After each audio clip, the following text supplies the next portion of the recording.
Hey guys, good morning. This is Pradeep Dhyani and welcome to my channel. So guys, आज हम CMA foundation की अपना जो बिजनेस स्टडीज है उसका हम स्टडी नोट नंबर 9 यानी पहला चैप्टर जो बिजनेस का है वो लगभग आज हम फिनिश कर देंगे। लगभग क्या फिनिश ही कर देंगे हम। अगर आपने मेरे पहले इसके पहले के लेक्चर नहीं देखे तो आप मेरे चैनल पर जाकर लेक्चर देख सकते हैं। तो हम अपना स्टार्ट करते हैं। सबसे पहला जो टॉपिक आज जो हम स्टार्ट करने जा रहे हैं वो है कोऑर्डिनेशन। सो गाइस, कोऑर्डिनेशन होता क्या है? जो ये मेरा वर्ड है कोऑर्डिनेशन, ये कोऑर्डिनेशन होता क्या है मेरे दोस्तों? कोऑर्डिनेशन का मतलब होता है कि जब हम ऑर्गेनाइजेशन में काम करते हैं और ऑर्गेनाइजेशन में काम करने वाले बहुत सारे लोग होते हैं, ऑर्गेनाइजेशन में काम करने वाले बहुत सारे लोग होते हैं, तो उन लोगों के जो विचार होते हैं ना मेरे दोस्तों, वो अलग अलग होते हैं। तो मैनेजर क्या करता है कि उन लोगों को समझाता है कि आपको ना एक दूसरे से मिलकर काम करना चाहिए। कोऑर्डिनेशन का मतलब होता है आपस में एक दूसरे से मिलकर काम करना चाहिए। सपोज मान लीजिए अगर 10 एम्प्लॉय एक टीम में काम कर रहे हैं और दो दो दो मेंबर जो हैं वो छुट्टियों पर जाना चाह रहे हैं, तो उन दोनों के काम को बाकी के 8 मेंबर आपस में बांट ले, ताकि अगर उन 8 में से कभी कोई दो बंदा या कभी कोई भी जाए तो उसके काम को भी बांट लिया जाए। कोऑर्डिनेशन का मतलब था आपस में काम का बंटवारा, आपस में समन्वय होना चाहिए, आपस में विचारों का मिलना होना चाहिए, ताकि अगर मतलब लोग आपस में मिलकर रह सके। क्योंकि अगर एज अ टीम एक अच्छा काम करेगी तो कंपनी की ग्रोथ ज्यादा जल्दी होगी, कंपनी को अपने गोल जो है वो अचीव करने में ज्यादा होगा। कोऑर्डिनेशन का मतलब दोस्तों मिलजुल कर काम करना आपस में ऑर्गेनाइजेशन में। कोऑर्डिनेशन का मतलब है आपस में मिलजुल कर काम करना, मिलजुल कर काम करना, काम करना मेरे दोस्तों। तो सिंपल है कोऑर्डिनेशन का मतलब। तो यहाँ पर आगे हम इसके फीचर्स देखते हैं, कुछ कैरेक्टरिस्टिक्स देखते हैं हम इसकी।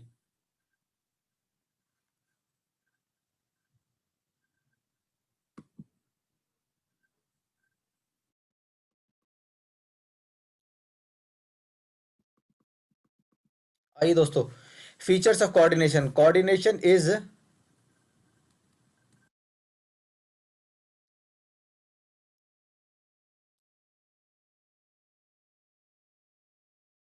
Coordination is not a distinct function but the very essence of management. It is inherent in management job and embodied in all functions of management। यानी मैनेजमेंट के हर एक फंक्शन में पाया जाता है। कोई सी भी टीम हो, कोई सा भी लेवल हो, चाहे वो अकाउंट्स हो, फाइनेंस हो, सेल्स हो, टीम का आपस में ना मेल जोल जो है ना वो काफी अच्छा होना चाहिए। इनहेरेंट का मतलब हर एक लेवल पर और स्टार्टिंग से। Coordination is the basic responsibility of the management. जो मैनेजमेंट है उसकी बेसिक रिस्पॉन्सिबिलिटी है कि वो अपने एम्प्लॉय के बीच कोऑर्डिनेशन करवाए, अपने टीम के बीच कोऑर्डिनेशन करवाए।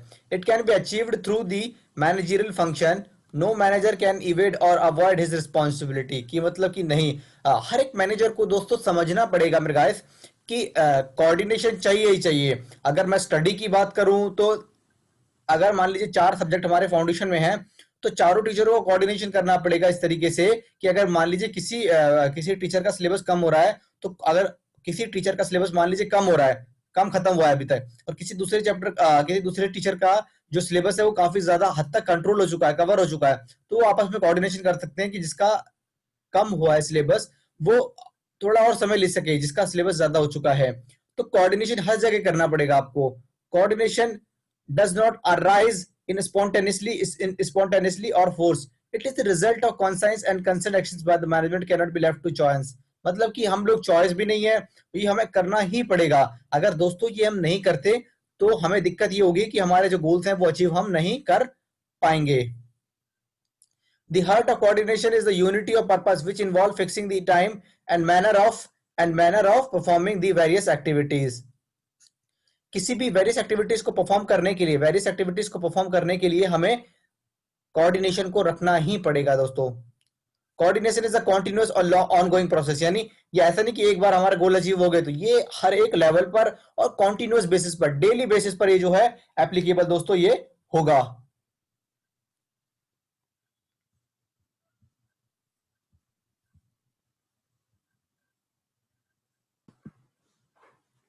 अगर मैं नेक्स्ट पॉइंट की बात करूं तो coordination is required in group efforts. यानी एज अ टीम भी हमें कोऑर्डिनेशन दिखाना पड़ेगा, तभी हम अपने जो गोल है उसको अचीव कर पाएंगे। Not in individual effort. As a individual का इसमें मतलब अगर कोई इंडिविजुअल अगर सही से अगर कोऑर्डिनेशन कर रहा है तो भी कोई फर्क नहीं पड़ेगा, लेकिन एज अ टीम ज्यादा मैटर करता है। It involve the it involve the orderly management of group efforts. there is no need for coordination when an individual works in isolation without affecting anyone's functioning. यानी as a team अगर coordination पर काम कर रही है तो वो बहुत इंपैक्ट करेगा ऑर्गेनाइजेशन के गोल को अचीव करने में, रादर देन अगर एक इंडिविजुअल परफॉर्म कर रहा है तो वो इतना मैटर नहीं करता। लेकिन एज अ टीम अगर टीम में 10 मेंबर है तो 10 के 10 मेंबर अगर कोऑर्डिनेशन का फॉलोअप कर रहे हैं तो बेटर है, रादर देन कि अगर एक कर रहा है 9 नहीं कर रहा, तो ये इससे कोई फर्क नहीं पड़ेगा, ये तो बेकार एक नेगेटिव इम्पैक्ट जो है वो जाएगा। Coordination is a system concept in the sense that it regards an organization as a system of cooperation efforts, यानी आपस में टीम के बंदों को cooperation करना पड़ेगा। It recognizes the diversity and interdependence of organizational systems and the need for fusion and synthesis of efforts, यानी आपस में एक दूसरे के efforts होने चाहिए पूरी टीम के। तो ये इसके features थे, features of coordination। उसके बाद principles of coordination देखते हैं हम। Principles of coordination, principles of coordination, principles of early stage। According to this principle coordination must be start in early stage, यानी हर एक स्टेज पर जैसे ही हमने ऑर्गेनाइजेशन के लिए काम करना स्टार्ट किया, हर एक स्टेज पर हमें कोऑर्डिनेशन चाहिए ही चाहिए at early stage. It must start during the planning stage, this will result in making the best plans and implementing this plan with success. Principles of continuity, according to this principle coordination must be, मैंने कहा ना continuity का मतलब ऐसा नहीं कि एक बार हमने गोल को अचीव कर लिया, इट्स अ हर एक लेवल पर, हर एक स्टेप पर, हर एक ऑर्गेनाइजेशन के चार्ट पर, हर एक जगह कोऑर्डिनेशन की रिक्वायरमेंट होगी। According to this principle coordination must be continuous process, it must not be a one time activity, it's not a one time activity, it's a ongoing process, it is a long term process। The process of coordination must begin where the organization starts and it must continue until the organization exists, यानी जब तक organisation चलती है हर एक level, हर एक stage पर guys coordination की requirement होगी ही होगी, तभी then we will achieve our goal as soon as possible as on eagerly basis. Principle of direct contact, according to this principle all manager must have a direct control with the subordinate, जो subordinates है उनके साथ directly बातचीत होनी चाहिए as a manager की। This will result in good relation between this manager and the subordinate, इनसे उनके रिलेशन जो है वो आपस में अंडरस्टैंडिंग बेटर अंडरस्टैंडिंग रहेगी दोनों की ही। This is because the direct contact helps to avoid misunderstanding, misrepresentation, disputes between the manager and the subordinates। Principle of reciprocal relation, the decision and action of all the people, that is of all managers and employees and department of the organization, are interrelated, so the decision and actions of one person or department will affect all other plans and department in the organization। reciprocal relation, आपस में उनकी जो relations अच्छे होने चाहिए। Therefore before taking any decision or action all the manager must first out effort and decision of the department of the organization, यानी कि अपने कोई भी डिसीजन लेता है कोई भी मैनेजमेंट या मैनेजर, तो उसको पूछना चाहिए अपने ही सबऑर्डिनेट से कि it is good for you और not and will you want to give suggestion on it. This is called the reciprocal principle of reciprocal relation. Coordination will be succeed only if principle is followed properly, यानी कुछ भी अगर आप decision ले रहे हैं management, तो जो सबऑर्डिनेट्स है मैनेजर के उनसे भी पूछना चाहिए, उनसे भी सजेशन लेने चाहिए कि उनके क्या व्यू पॉइंट है यहाँ पर। Principles of effective communication. Coordination will be successful only if the presence of an effective communication, good communication must be presented between all the department within employees themselves and even between the manager and their subordinates। यानी उनके आपस में जो बातचीत है वो अच्छी होनी चाहिए, यानी जो मैनेजर जो है वो सजेशंस इंप्रूवमेंट उनके आइडियाज मांगने चाहिए सबॉर्डिनेट्स के, कि सबॉर्डिनेट्स के आइडियाज क्या हैं, जो सबॉर्डिनेट्स हैं उनके क्या विचार हैं वो लेने चाहिए मैनेजर को और टॉप मैनेजमेंट को देने चाहिए कि ये हमारे जो टीम है उन टीम जो मेंबर है उनके विचार हैं ये। पहला था हमारा point principle of early stage, second one is principle of continuity, principle of direct contact, principal of reciprocal relation, principle of effective communication. आइए आगे चलते हैं दोस्तों।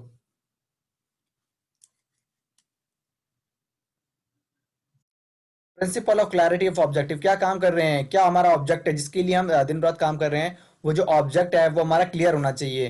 Principal of clarity of objective, coordination will be successful only if the organisation has set its clear objective, everyone in the organisation must know the objective very clearly. सभी team member को जो objectives हैं जिनके काम दिए गए वो well define होने चाहिए, उनको अंडरस्टैंड होने चाहिए कैसे करना है, कितनी इफेक्टिवली कैसे करना है, ये सब हर एक टीम मेंबर को अच्छी तरीके से पता होना चाहिए guys. No one must have any doubt about the objective and the organization. Clear objective can be achieved easily and quickly. उसके बाद है गाइस, डायरेक्टिंग का मतलब the manager is giving some direction to the subordinates. तो proper direction होनी चाहिए, और जब सबऑर्डिनेट को डायरेक्शन एक बंदे के थ्रू आनी चाहिए। अगर 100 लोगों के अलग अलग लोगों की डायरेक्शन आएंगी तो वो कंफ्यूज हो जाएगा कि किसकी डायरेक्शन को फॉलो करे और किसको प्रायोरिटी दे, किसको प्रायोरिटी ना दे। तो डायरेक्शन किसी एक सबऑर्डिनेट को, यानी किसी एक व्यक्ति को, किसी एक टीम मेंबर को, किसी एक ही मैनेजर से आनी चाहिए। अगर डायरेक्शन यानी काम की जो इंस्ट्रक्शंस है वो अलग अलग बंदों से आएगी तो उसको कंफ्यूजन हो जाएगी, और वो अपने काम को एक अच्छे और इफेक्टिवली तरीके से नहीं कर पाएगा guys. According to Joseph Massey, directing concern the total manner in which the manager influences the actions of subordinate, यानी सबॉर्डिनेट को किस तरीके से वो हैंडल करता है, सबॉर्डिनेट को किस तरीके से वो काम डिलीवर करता है, और किस किस तरीके से उनसे काम लेता भी है। It is the final action of a manager in getting order to act for after all preparations have been completed, यानी अब फाइनली जो है डायरेक्शन देना है मैनेजर को अपने टीम मेंबर को कि काम को इस तरीके से करना है, वो उसी तरीके से काम को इम्प्लीमेंट करेगा।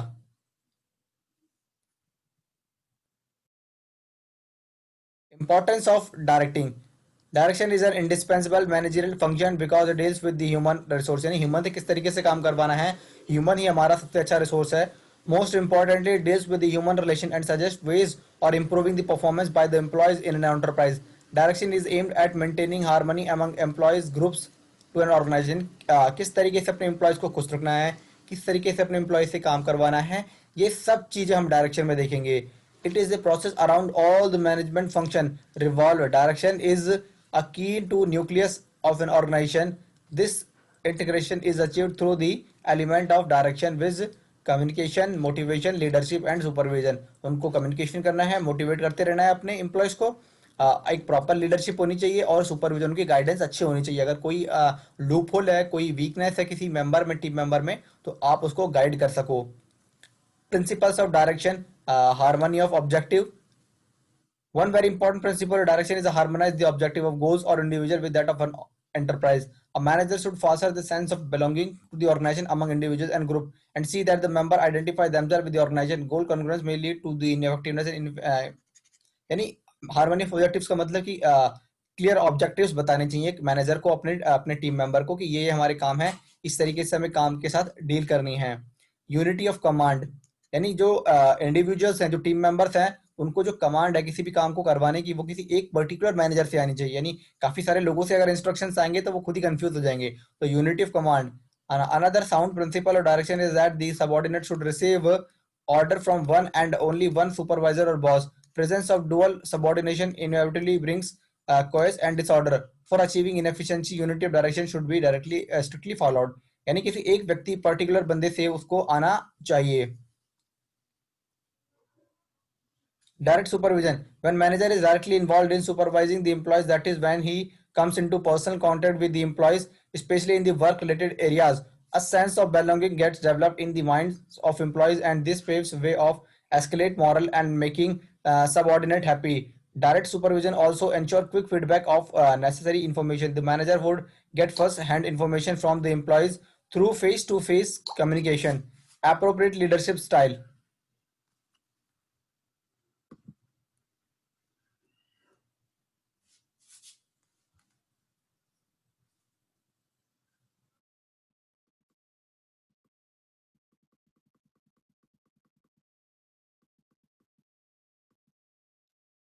Appropriate leadership style. Fourth point one is leadership is a process of influencing the employees in the work environment. A manager should exhibit appropriate leadership style to direct the employees. यानी किस तरीके से काम करवाना है employees को कि ताकि वो एम्प्लॉय जो है मोटिवेट रहे, बूस्टअप रहे, और ऐसा नहीं कि ऑर्गेनाइजेशन को लेफ्ट करना चाह रहा हो, ऐसा उसके मतलब मन में ये चीजें ना आए।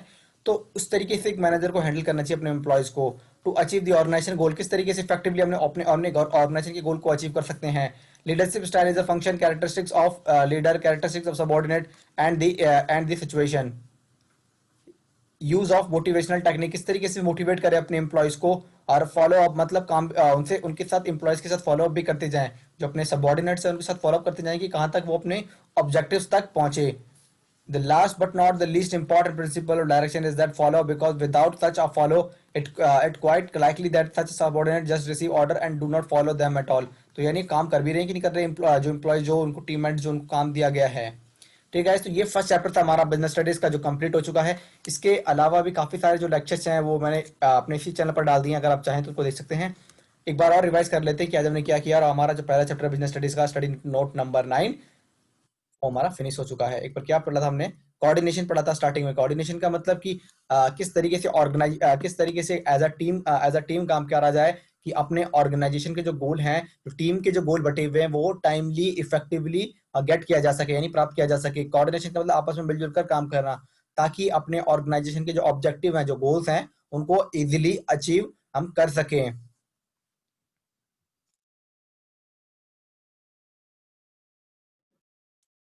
Features of coordination, coordination is not a distinct function but they inherent, मतलब कि ये स्टार्टिंग से होना चाहिए, और एक हर एक स्टेज पर, हर एक टीम के अंदर, और from bottom level to top level coordination is must necessary. Coordination is the basic responsibility, management की बेसिक रिस्पॉन्सिबिलिटी है कि कोऑर्डिनेशन, टीम के जो मेंबर है, चाहे वो 10 हो, चाहे 2 हो, चाहे 1 हो, हर एक के बीच में कोऑर्डिनेशन होना चाहिए। तभी एक ऑर्गेनाइजेशन अपने गोल को अचीव करेगी इजीली, इफेक्टिवली, और ऑप्टिमम यूटिलाइजेशन ऑफ रिसोर्सेज, जो उसके रिसोर्सेज हैं उनका वेस्टेज बहुत कम होगा। Coordination does not arise simultaneously or force, it does the result of conscious and concerted action by the management, it cannot be left to a chance। यानी ये हमें करना ही करना पड़ेगा, ये नहीं कि चॉइस है या हमारे चांसेस है कि हम ये ले भी सकते हैं, ये नहीं कर सकते। We have to take the decision, we need to apply the coordination in the organization, in every level of organization, either it is a top level, it is a bottom level, or it is a medium level, in supervisory level, in each level of the organization we need to implement coordination on proper basis। The heart of coordination is the unity of process, यानी लोगों की आपस में जो team member है उनके आपस में एकता होनी चाहिए, कोऑर्डिनेशन होना चाहिए, ताकि काम को इजीली इफेक्टिवली हो सके। यानी क्योंकि हर एक व्यक्ति, हर एक टीम मेंबर जो है ना, उनका आपस में काम जो है ना इंटरडिपेंडेंस होता है। तो अगर कोऑर्डिनेशन रहेगा तो काम इजीली हो सकेगा। The heart of coordination is the unity of purpose, which involve fixing the time and manner of performing various activities। Coordination is a continuous or ongoing process। Coordination continuous process है, हर एक stage पर, हर एक step पर, हर एक organisation के level पर, चाहे वो टॉप हो, चाहे वो बॉटम हो, चाहे वो मिडल लेवल हो, हर एक लेवल पर कोऑर्डिनेशन की रिक्वायरमेंट पड़ेगी ही पड़ेगी दोस्तों। Coordination is required on group efforts, group के एफर्ट्स हैं। Coordination is a system concept in regard efforts. उसके बाद प्रिंसिपल्स ऑफ कोऑर्डिनेशन,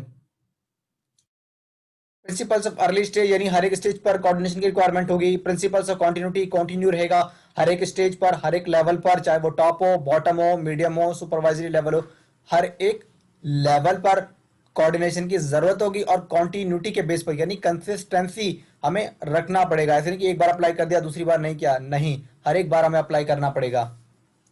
प्रिंसिपल और डायरेक्ट कॉन्ट्रैक्ट, यानी किसी एक मैनेजर से ही हमें इंस्ट्रक्शंस आने चाहिए। प्रिंसिपल ऑफ रेसिप्रोकल एक्शंस, यानी जो टीम मेंबर है वो रिप्लाई भी कर रहे हो, जो काम दिया गया टाइम पर कर भी रहे हो, यानी उनको अडॉप्ट भी कर रहे हो, जो भी मैनेजर उनको इंस्ट्रक्शंस दे रहा है उनको अडॉप्ट भी कर रहे हो। प्रिंसिपल ऑफ इफेक्टिव कम्युनिकेशन, यानी जो सबऑर्डिनेट है और जो मैनेजर है उनके बीच आपस में प्रॉपर कम्युनिकेशन होना चाहिए, आपस में बातचीत प्रॉपर होनी चाहिए, यानी मैनेजर जो समझाए, कोऑर्डिनेट जो सबऑर्डिनेट है उसको वो इजीली समझ में आना चाहिए। क्लैरिटी होनी चाहिए कि क्या काम कर रहे हैं, सबऑर्डिनेट को पता होना चाहिए कि क्या काम दिया गया है हमें जो मैनेजर द्वारा, और क्लैरिटी होनी चाहिए टीम मेंबर को।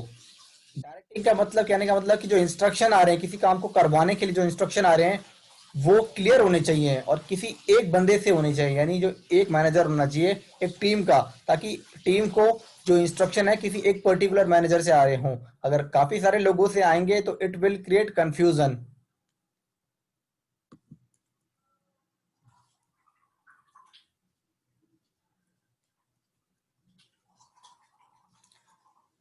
प्रिंसिपल और डायरेक्शन, हार्मनी ऑफ ऑब्जेक्टिव, आपस में हार्मनी होनी चाहिए, एक दूसरे कोऑर्डिनेशन प्रॉपर होना चाहिए। यूनिटी ऑफ कमांड, जो डायरेक्शन आ रही चाहिए सबऑर्डिनेट को किसी एक इंडिविजुअल व्यक्ति यानी मैनेजर से आनी चाहिए। डायरेक्ट सुपरवाइजर, यानी वो जो मैनेजर है उसका डायरेक्ट कंट्रोल होना चाहिए, वो उनकी हेल्प भी करे, उनको कहीं अगर कोई कंफ्यूजन आ रही है, कोई प्रॉब्लम आ रही है, कोई इशू आ रहा है, तो सबऑर्डिनेट की इशू प्रॉब्लम का हेल्प करें। अप्रोप्रिएट लीडरशिप स्टाइल होना चाहिए इनके अंदर, एक जो मैनेजरियल स्टाइल होना चाहिए, यानी टीम को किस तरीके से एक एज अ टीम काम करवाया जाए वो स्किल्स होनी चाहिए। और मोटिवेशनल टेक्निक यानी अपने एम्प्लॉयज को मोटिवेट बूस्टअप रखे। फॉलो अप मतलब जो काम दिया गया है वो टाइम टू टाइम काम कर रहे हैं या नहीं कर रहे हैं। तो गाइज ये था हमारा स्टडी नोट नंबर 9, जिसको हम कह सकते हैं कि बिजनेस स्टडीज हमारे 50 नंबर की है सीएमए फाउंडेशन की, पहले पेपर की। तो उसका पहला लेक्चर जो है खत्म हो चुका है। आप मेरे इसके पहले जो लेक्चर्स हैं वो आप देख सकते हैं। तो इसके बाद जो नेक्स्ट लेक्चर होगा हमारा बिजनेस स्टडीज का, वो हमारा दूसरा लेक्चर होगा, यानी स्टडी नोट नंबर 10 होगा हमारा सीएमए फाउंडेशन का। सो गाइज आज हम यहीं पर स्टार्ट, कोई भी इश्यू हो कमेंट सेक्शन में कर सकते हो। कोई भी अगर आपको डाउट हो तो कमेंट सेक्शन में आप डाल सकते हैं। Okay, thank you so much.